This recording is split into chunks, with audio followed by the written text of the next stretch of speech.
So I was working at CBRE, right, as the Director of Sustainability Solutions there, and this is maybe 5 years ago, we started getting these phone calls from our institutional and our corporate customers all around the world.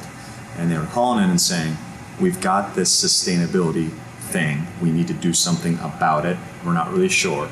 And what had happened was around the world, a bunch of investors had gotten together and started thinking and caring about sustainability, and they started to demand that our customers, CBRE's customers, disclose on their sustainability performance. What service or support will we provide to these customers?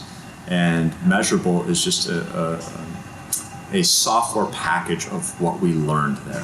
What are the processes that would go into harvesting this information across large portfolios of real estate?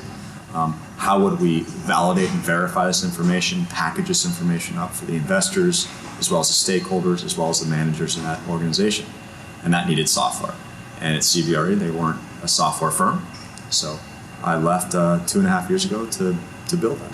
CBRE has a wholly owned wing for asset management called CBRE Global Investors, which is, at the time, I think it is actually the largest real estate asset manager in the world. I think it's since fallen back a few slots.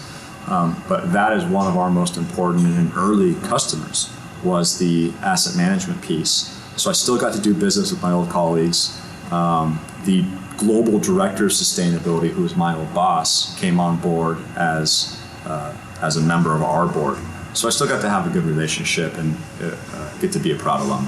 There's a piece in this panel that we just did, and I was arguing very much for looking at the real estate technology landscape and trying to think about what that could be, should be, by looking at your iPhone, right? This idea that we have highly specialized applications that perform one or a set of a few things extremely well, and that they talk really well with other things.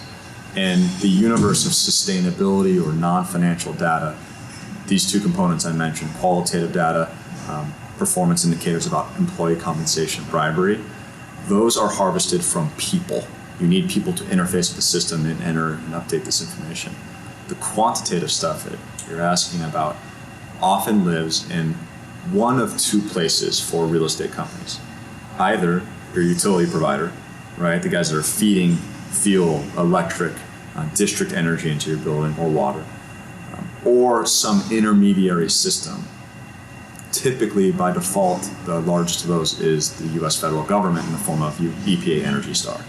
Okay, so when Measurabl was born, we said we need to permit data to move from utility companies into our system, as well as from Energy Star into our system seamlessly. If we could accomplish that, that would make our customers really happy, right? And so we developed some technology and built on top of some data as a service providers as well to facilitate automated data extraction, quality assurance, and then benchmarking in Energy Star.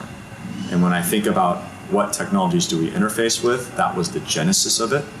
Plug into a distributed network of service providers and the EPA benchmark platform. And then we got into other service providers as our customers asked us to. Things like American Express for travel data, because that was part of the reporting that we would do for large corporations. Hertz Rent-A-Cars, right? Concur for travel data. So we started to find other places that we wanted to pull information from. One of the audience members, what about security? And we just talked about generally moving our data into the cloud. So technology can do some things. We can do standard sets of encryption around this and require good protocols of data entry and who can see and access passwords and so forth. We are blind, for example, to the information passwords entered into our system. Now, you go past that, and I think this is a larger question of what's society and businesses' comfort with putting data into the cloud. We all, somewhere around when Facebook got really big, decided we were going to be comfortable with buying stuff online, entering credit card information, talking about ourselves personally as well as our businesses online, and then opening ourselves up to negative feedback or data theft, right? And breaches of data. You see this all the time, unfortunately. Fundamentally, people have decided, and businesses are now also, I think, saying as much, the gains are so huge from warehousing information in the cloud that we will take on risk that data is breached.